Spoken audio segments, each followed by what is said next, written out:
Hello အားလုံးပဲမင်္ဂလာပါရှင်ဒီနေ့မှာတော့ Learn English with Jessica ဆိုတဲ့ channel လေးက conversation တချို့ကိုလေ့လာကြည့်ကြရအောင်ဒီ conversations လေးတွေကကြတော့တကယ်လက်တွေ့မှာလည်းအသုံးဝင်နေပေါ့နော်ဆိုတော့လေ့လာကြည့်ကြမယ်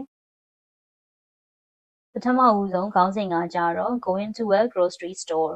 အဲ့တော့ကုန်စုံဆိုင်ကိုဈေးသွားဝယ်ကြမယ် Excuse me can you help me I am looking for what do you call it oh baking powder အဲ့တော့ကိုကတခုခုမေးချင်တာဖြစ်တဲ့အတွက်ကြောင့်မလို့ excuse me ဆိုပြီးတော့မှတစ်စိတ်လောက်ကူညီလို့ရမလားအဲ့တော့ can you help me အဲ့တော့ကျမကကြတော့တခုခုရှာနေတာပေါ့နော်အဲ့ဒါကိုသူကကြတော့ချက်ချင်းသတိမရသေးဘူးအဲ့တော့သူစဉ်းစားတယ်အဲ့ဒါဘာခေါ်ပါလဲအဲ့ဒါဘာပါလဲဆိုပြီးတော့မှသူစဉ်းစားတယ်ပြီးတော့မှ oh baking powder ကမုံဖုတ် powder လိုချင်လို့ပါ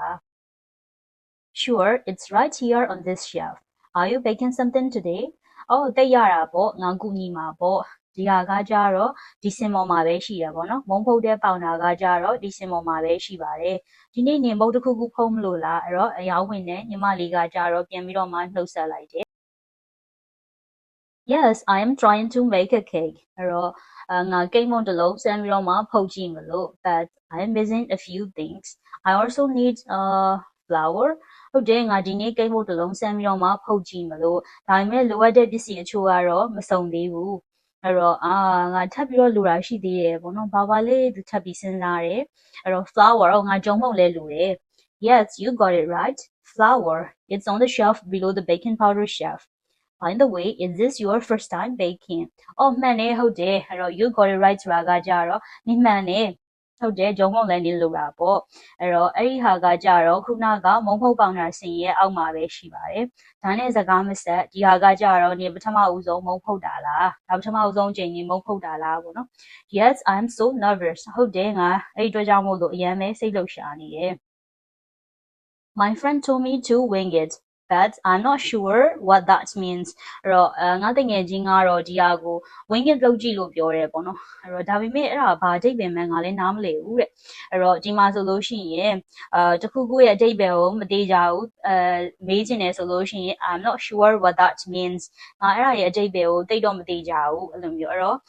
အယောင်းဝင်တဲ့ညီမလေးကပြန်ပြီးတော့မှရှင်းပြတယ် Oh it means to try without following exact steps or recipes အဲ့တော့ဒီဟာကကြတော့ဟင်းချက်နည်းတွေ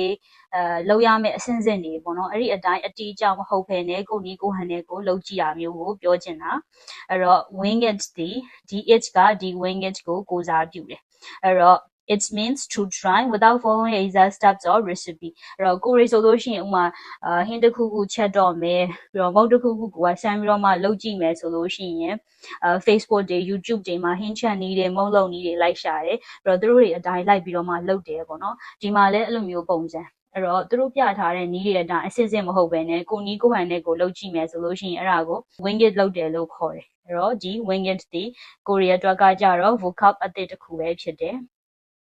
Oh interesting thanks I think I will give it a shot အော်စိတ်ဝင်စားစရာကောင်းလိုက်တာအဲ့တော့ကျေးဇူးပဲနော်ငါဆမ်းပြီးတော့မှလုပ်ကြည့်လိုက်မယ်အမျိုးနှုတ်ဆက်လိုက်တယ်ပေါ့နော် interesting ဒီပစ္စည်းတစ်ခုကိုဥမာ movie ပဲဖြစ်ဖြစ်ဇာတ်လမ်းနေပြီးတော့ music သချင်းနေပြီးတော့ဒီလိုမျိုးအရာဝတ္ထုတစ်ခုခုစိတ်ဝင်စားစရာကောင်းတယ်ဆိုလို့ရှိရင် it is interesting လို့သုံးတယ်ပြီးတော့ကိုကအဲ့ဒီအကြောင်းအရာကိုစိတ်ဝင်စားတယ်ဆိုလို့ရှိရင် I am interested in it အဲ့ဒီအကြောင်းအရာကိုကိုကစိတ်ဝင်စားတယ် interested interested လို့သုံးတယ်လိုမျိုးပေါ့နော်လိုမျိုးပုံစံလေးတွေကကြတော့ကြုံရင်ကြုံလို့ထည့်ပြီးတော့မှပြောပြသွားပါမယ်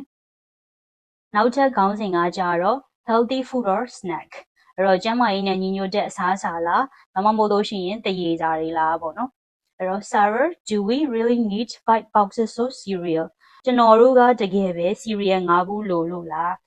သူတို့လည်း grocery store ကိုပဲလာကြတာပေါ့နော်ကုန်စုံဆိုင်ကိုပဲလာကြတာအဲ့တော့ of course they are on sale ဆိုတာကကြတော့ဈေးချနေတာကိုပြောတာတို့တာပေါ့အခုဈေးချနေတာလေအဲ့အတွက်ကြောင့်မို့လို့များများဝယ်ထားရမယ်ရှော့ဈေးရတော့များများဝယ်ကြမယ်အဲ့လိုမျိုးပေါ့နော်ကိုယ်ထုံးစံအတိုင်းbut we only eat breakfast once a day right ဒါပေမဲ့ငါတို့ကမနက်စာကိုတစ်နေ့မှတစ်ချိန်ပဲစားတာလေဟုတ်တယ်မလားတဲ့ True but think of all of the flavors အဲ့တော့ဟုတ်တယ်မှန်တယ်ပေါ့နော်ဒါပေမဲ့အရသာမျိုးစုံလို့စဉ်းစားကြည့်လိုက်ဥမာသူက serious 5ဘူးဝယ်တယ်မလားအဲ့ဒါကကြတော့ဒီ5ဘူးလုံးကကြတော့အရသာမတူဘူးပေါ့လေကွဲပြားတယ်ပေါ့အဲ့အတွက်ကြောင့်မို့လို့သူကုံတော့ဝယ်ရမယ်ဝယ်မှဖြစ်မယ်သူပြောတာအဲ့တော့ you mean all the sugars are you kidding ဆိုလိုတာကကြတော့တကြားတွေကိုပြောရလားပေါ့နော်ဒါနောက်နေရလားပေါ့ဒီဇက်လန်လေးမှာကကြတော့ Max နဲ့ Sarah နဲ့ကကြတော့ဈေးလာဝယ်ကြတာပေါ့နော်အဲ့တော့အဲ့မှာဆိုလို့ရှိရင် Max ကကြတော့ healthy food တွေပဲဝယ်ကျင်တာဒါပေမဲ့ Sarah ကကြတော့ snacks တွေပိုကြိုက်တယ်ပေါ့နော်အဲ့အတွက်ကြောင့်မလို့သူကကြတော့ serious တွေဆိုလဲဝယ်မယ်ရတာမျိုးစုံဝယ်မယ်အဲ့လိုမျိုးအဲ့တော့ Max ကကြတော့ hey sugar တွေအများကြီးပဲတကြားတွေအများကြီးပဲဒါနောက်နေတဲ့အဲ့လိုမျိုးပေါ့ just don't drink coffee after that serious စားပြီးသွားလို့ရှိရင် coffee မတောက်နဲ့တော့ပေါ့အဲ့လိုမျိုးပြောလိုက်တာပေါ့နော်အဲ့တော့ deal ဆိုပြီးတော့သူတို့သဘောတူလိုက်တယ်အဲ့တော့ okay နေဝယ်ခြင်းလဲဝယ်ပေါ့နော်ခုန serious ငါ့ကိုဝယ်ခြင်းလဲဝယ်ပေါ့အဲ့လိုမျိုးoh what about chips ငါ chips တွေလဲဝယ်ရအောင်မယ်ပေါ့နော်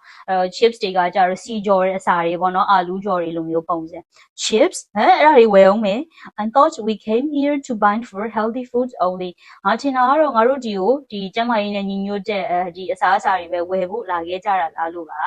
အဲ့လိုပြောလိုက်တယ် Max လာပြီးဒီမှာ Max အဲ့တော့ too much healthy food is boring ဒီမှာဆိုလို့ရှိရင်လည်းပဲ boring အဲ့တော့အရာဝတ္ထုပစ္စည်းတွေဖြစ်တဲ့အတွက်ကြောင့်မလို့too much healthy food is boring you should have cheat days for yourself အဲ့တော့ဒီကျန်းမာရေးနဲ့ညီညွတ်တဲ့စားစာတွေပဲစားနေမယ်ဆိုလို့ရှိရင်တော်တော်လေးပြင်းစရာကောင်းတယ်အဲ့တော့နေ့မှာ cheat days လေးတွေရှိတဲ့နယ်ပေါ့နော်နေ့အတွက်ဟုတ်တယ်ဒီမှာဆိုလို့ရှိရင် boring လို့သုံးထားတယ်ခုနက interesting နဲ့ interested လိုမျိုးပဲ too much healthy food is boring ဖြစ်တယ်အဲ့တော့ငါကပြင်းတယ်ဆိုလို့ရှိရင်ငါကြတော့ I am bored B O R E D I am bored လို့သုံးတယ် What's cheat day What's a cheat day ဘာလို့ cheat day ဆိုတာဘာကိုပြောရလဲပေါ့နော်ခုနကသွားပြောတာကိုနင်းအတွက် cheat day လေးတွေရှိတဲ့နဲ့အဲ့လိုပြော cheat days ကဘာတော့ပေါ့ It's when you eat less healthy foods for example cheese burger pizza and so on having a few cheat days isn't harmful to your health Max အဲ့တော့ cheat day ဆိုတာကကြတော့ကျန်းမာရေးနဲ့ညီညွတ်တဲ့အစားအစာတွေကိုတစ်ခါလီမစားဘဲနဲ့နေတဲ့နေ့လေးတွေပေါ့နော်ဥပမာအဖြစ်ဥပမာ cheese တွေစားရတယ် hamburger တွေစားမယ် pizza တွေစားမယ်ပေါ့နော်အဲ့လိုမျိုးဟာတွေစားရနေတလေးတလေးတော့လည်းနေမှာရှိတဲ့မှာလေးရယ်ပေါ့နော်အဲ့လိုမျိုး cheat days လေးတွေရှိတာကကြတော့နေ့ရက်ကျန်းမာရေးကိုလောက်ကြည့်လဲထိခိုက်မှာမဟုတ်ပါဘူး Max ရတဲ့အဲ့လိုပြောလိုက်တယ်အဲ့တော့ I can't argue with that let's get both you pick the chips I'll find the healthy stuff okay အဲ့ဒါနဲ့ပတ်သက်ပြီးတော့ငါမငင်းတော့ဘူးပေါ့နော် argue လုပ်တယ်ဆိုတာကကြတော့တယောက်နဲ့တယောက်ငင်းခုန်နေကြတာမျိုးအဲ့တော့ဒီမှာဆိုလို့ရှိရင်ငါဒီဟာနဲ့ပတ်သက်ပြီးတော့မငင်းတော့ဘူးအဲ့တော့နှစ်ခုစလုံးငါတို့ယူကြမယ်နေက chips တွေသွားယူခုနပြောစီကြောကြတွေပေါ့နော်ဟိုမျိုးဟာတွေသွားယူငါကြတော့ကျန်းမာရေးနဲ့ညီညွတ်တဲ့အစားအစာတွေကိုလိုက်ရှာမယ်ယူလိုက်မယ်ပေါ့Hi there, what can I get for you today? အဲ့တော့ဒီမှာဆိုလို့ရှိရင်ရောင်းဝင်တဲ့ညီမလေးကသူတို့ကိုနှုတ်ဆက်လိုက်တယ်။ဒီနေ့ဗာပေးရမလဲပေါ့နော်။တို့ဘာလို့ခြင်းလဲအဲ့လိုမျိုးနှုတ်ဆက်လိုက်တယ်။အဲ့တော့ do you have any fresh smoothie? အဲ့တော့ဒီမှာလက်ဆက်ဆက်ဖြော်ထားတယ်ပေါ့နော်။ဖြော်ရည်တွေရမလား။ဒါထုံးစံတိုင်း mask ကပဲမေးတာ။သူက fresh smoothie တွေလိုချင်တယ်။အဲ့တော့ yes, we have strawberry, mango and even a green detox one with spinach and kale အဲ့တော့ဟုတ်တယ်ငါတို့မှရှိရပါဘောအဲ့တော့ strawberry smoothie တွေရှိတယ်အဲ့တော့ mango smoothie တွေရှိတယ်ပြီးတော့ဒီ spinach ဆိုတာကကြတော့ဟင်းနုနွယ်ရွက်ပေါ့နော်အဲ့တော့ဟင်းနုနွယ်ရွက်ရယ်ပြီးတော့ kale ကကြတော့ကိုက်လန်လိုမျိုးအရွက်တစ်ခုခုပေါ့နော်အဲ့လိုမျိုးဟာနဲ့လှုပ်ထားတဲ့ green detox လေးပဲရှိတယ်ဟမ် spinach and kale That sounds healthy, right? Oh, ဟုတ်လားဒီဟင်းနုနွယ်ရွက်နဲ့ kale နဲ့လှုပ်ထားတဲ့ detox ဟုတ်လားပေါ့နော်အဲ့ဒါကတော်တော်လေးတော့ကျန်းမာရေးနဲ့ညီညွတ်တဲ့ပုံပဲ That sounds healthy, right? Healthy, but maybe a little boring. ဟုတ်တယ်ကျန်းမာရေးနဲ့တော့ညီညွတ်တယ်ဒါပေမဲ့ပြင်းစရာကောင်းတယ်ဒီမှာဆိုလို့ရှိရင်လည်းပဲဒီခုနက green detox ကပြင်းစရာကောင်းတာဖြစ်တဲ့အတွက်ကြောင့်မို့လို့ boring. Well, if you are looking for something fun, we had a chocolate peanut butter smoothie. အဲ့တော့ okay နေရာကြတော့ဒီလိုမျိုးစိတ်ဝင်စားစရာကောင်းနေပေါ့နော်အဲ့ဒါလေးတွေကိုလိုချင်တယ်ဆိုလို့ရှိရင်ငါတို့မှာ chocolate ညီပဲနဲ့လုပ်ထားတဲ့ပေါ့နော် smoothie လည်းပဲရှိတယ် Oh, it's a bit of a treat. Now that sounds like a cheat day in a cup. Oh, a bit of a treat ဆိုတာကကြတော့ကိုရကြတော့ဥမာworkout ကိုပေါ့နော်လေ့ကျင့်ခန်းကိုဥမာ10မိနစ်လုံးလုပ်ထားတယ်ပြီးတော့ကြတော့ဒီဆိုဒါလေးတွေပေါ့နော်အေးတစ်ခုခုဝယ်တောက်လိုက်တယ်အဲ့လိုမျိုးဆိုလို့ရှိရင်ငါကြောက်ကိုကကွာဟိုကြိုးဆဆတည်တည်ကြအလုပ်ကြီးအများကြီးလုပ်ထားတယ်အဲ့ဒါပြီးတော့ဒီတစ်ခုခုကိုပြန်ပြီးတော့မှဆူချတဲ့အနေနဲ့စားလိုက်တဲ့အရာလေးတွေတရေစာလေးတွေအဲ့လိုမျိုးအေးလိုမျိုးဟာလေးတွေပေါ့နော်အဲ့ဒါကိုကြတော့ treats လို့ခေါ်တယ်ကိုဆူချတဲ့အနေနဲ့ပေါ့နော် rewards အနေနဲ့စားတာမျိုးအဲ့ဒါကို it's a bit of a treat လို့ခေါ်တယ်okay ဒါကကြတော့ခုနကပြောရဲပေါ့နော်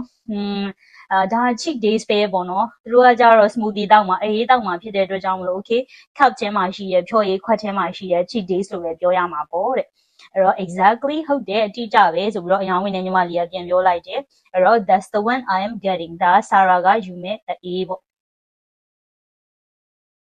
I will stick to something healthy I will have the green detox smoothie ဒါကကြတော့ max ပေါ့နော် max ကကြတော့သူကကျန်းမာရေးနဲ့ညီညွတ်တဲ့ smoothie ကိုပဲယူမယ်အဲ့တော့သူခုနကပြောတဲ့ spinach နဲ့ kale နဲ့လုပ်ထားတဲ့ green detox ကိုပဲသူယူလိုက်မယ်အဲ့တော့ would you like a snack with that we have fresh baked cookies or a fruit salad အဲ့တော့အေးနဲ့အတူတူပေါ့နော်ညီတို့ snacks တစ်ခုခုတရေစာတစ်ခုခုရောယူအောင်မလားအားလုံးမှာခုနလေးကမှဖုတ်ထားတဲ့ cookies တွေလည်းရှိတယ်ပြီးတော့အသီးတုပ်တွေလည်းရှိတယ်ပေါ့နော်အဲ့တော့ I will take the cookie of course ဒါကြတော့ Sarah ကကြတော့သူက snacks တွေရမ်းကြိုက်တဲ့လူဆိုတော့ cookie ကိုယူမယ် Max ကကြတော့ I will take the fruit salad I will take the fruit salad please ဒါက Max ကကြတော့အသီးတုပ်ပဲယူမယ်ပေါ့နော် All right I will get those ready for you Okay ငါဒီဟာတွေအကုန်လုံးပေါ့နော်ညီတို့တို့ပြင်ဆင်ထားပြီးပါမယ်တဲ့ Okayဒီလိုမျိုး conversations လေးတွေကိုလေ့လာခြင်းနဲ့ဆိုလို့ရှိရင် channel လေးကို like and subscribe လုပ်ပေးခဲ့ကြပါဦးရှင်။နောက်ထပ်လည်း video အသစ်လေးတွေကိုပုံမှန်တင်နိုင်ဖို့အတွက်ကြိုးစားပါမယ်။ Thank you for watching. Bye bye. See you soon.